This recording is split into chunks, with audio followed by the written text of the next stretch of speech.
मेरे प्यारे मित्रों, मेरे प्यारे स्टूडेंट्स, कैसे आप लोग। उम्मीद करता हूँ आप लोग अपनी स्टडी कंटिन्यू कर रहे होंगे। अभी हम पढ़ा रहे हैं द्विघात समीकरण, जो कि अभ्यास प्रश्न 4.5 है। क्लास 10th की मैथ है। इसको क्लास 9th के स्टूडेंट भी पढ़ सकते हैं, क्लास 8th के स्टूडेंट, मतलब कोई भी पढ़ सकता है। सभी के लिए ये महत्वपूर्ण है और बोर्ड एग्जाम से के रिलेटेड ये महत्वपूर्ण है। तो चलिए देखते हैं सवाल क्या है। दो क्रमागत विषम धनात्मक पूर्णांकों के वर्गों का योग 294 है, पूर्णांक ज्ञात कीजिए।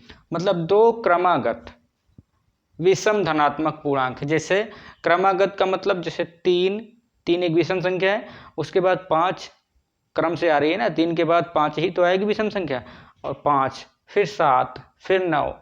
इसी प्रकार से ये क्रमागत विषम पूर्णांक हैं, इनके वर्गों का योग जो है वो 394 है। तो हमें वो पता नहीं है कि वो विषम पूर्णांक कौन कौन से हैं। तो ठीक है, तो सवाल को जब सॉल्व करते हैं तो माना पहली विषम पूर्णांक धनात्मक विषम पूर्णांक,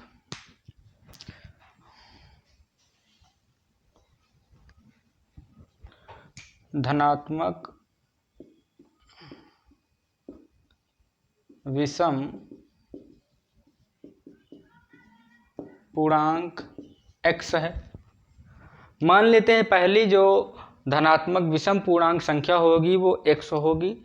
तो एग्जाम्पल के तौर पर मैं समझो कि अगर मैं 3 मान लेता हूँ तो 3 में 2 जोड़ूंगा तभी तो 5 आएगा, और 5 ही विषम 1 जोड़ दूंगा तो सम संख्या आ जाएगी।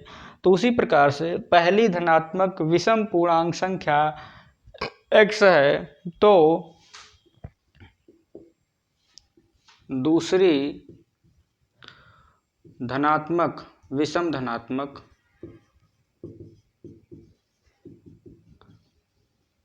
पूर्णांक x+2 है।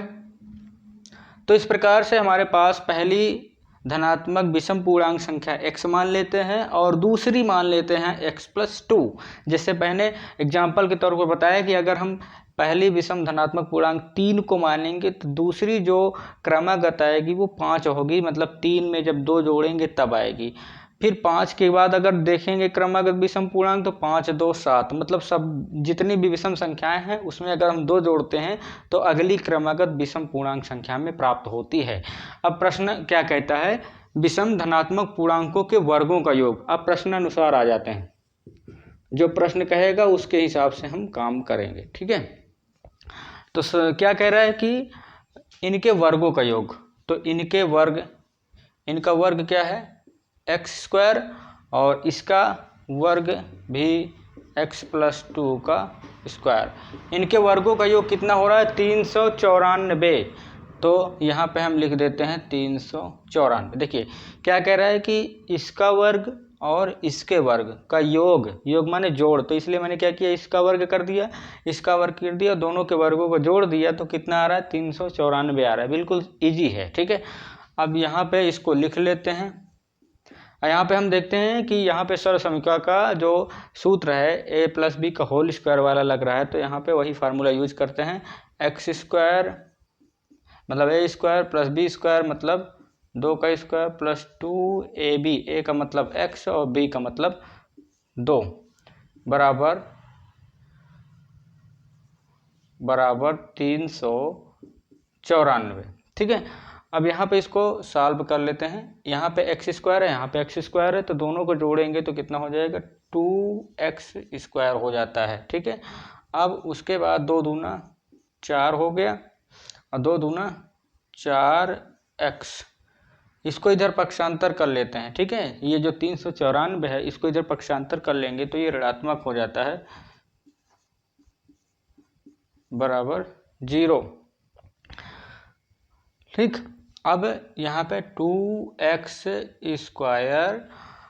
+ 4x, अब ये माइनस में है ये प्लस में है, तो प्लस माइनस क्या होता है, माइनस होता है। मतलब 394 से अगर हम 4 घटा देते हैं तो 390 बचता है।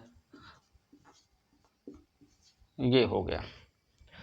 ठीक है, अब यहाँ पे क्या कर रहे हैं, यहाँ पे 2 कॉमन है सब में, तो कॉमन कर लिया जाए। ठीक है, 2 कॉमन करेंगे तो यहाँ पे क्या बचेगा, 2 से 2 कट जाएगा तो केवल कितना बचेगा, एक्स स्क्वायर बचता है, प्लस 2 दूना 4, यहाँ पे 2 बचेगा, माइनस 2 एकन्नम 2, इसके उधर आएगा तो 19 हो जाएगा, 2 नवा 18 और 2 पंचे 10 बराबर 0।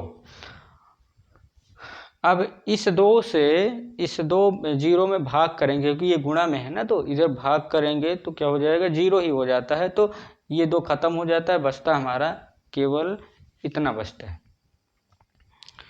तो इसको लिख लेते हैं, x square plus 2x minus 195 बराबर 0।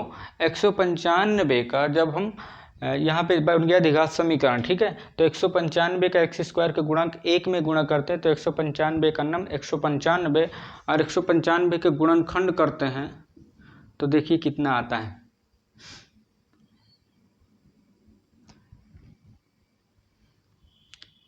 5 3 15 5 9 45 और 5 3 15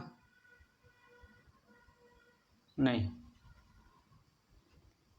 9 5 14 15, 3 से करते हैं, 3 5 15, तो यहाँ पे 15 और 4 उधर गया तो 3 6 18, 3 6 18, 3 5 15 और यहाँ पे सिंपल सा है, जब हम 15 गुणे 13 करते हैं तो 195 आ जाता है और 15 में से 13 घटा देते हैं तो 2 आ जाता है, ये इसका गुणनखंड होगा। ठीक है, तो x square plus 15 minus 13 x minus 195 बराबर 0।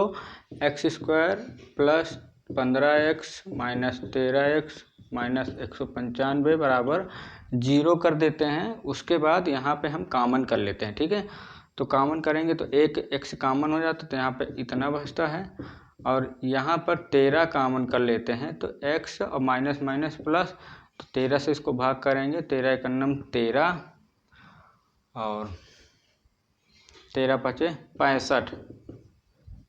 ठीक है, अब ये दो सेम हो गए तो इनको हम एक ब्रैकेट में ले लेते हैं और इनको जो है एक ब्रैकेट में ले लेते हैं, बराबर 0, x माइनस 13 बराबर 0, x बराबर 13 हो जाता है और x प्लस 15 बराबर 0, तो x बराबर माइनस 15 और जो माइनस में होता है वो अमान्य होता है, वो मान नहीं होता है। ठीक है, तो ये जो धनात्मक है यही है वो पहली विषम पूर्णांक संख्या।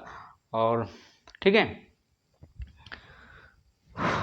तो पहली संख्या कौन सी आ गई, पहली आ गई 13, तो एक आंसर ये हो गया। और दूसरी कौन था, x प्लस 2 था, तो x प्लस 2, तो 13 प्लस 2 बराबर 15।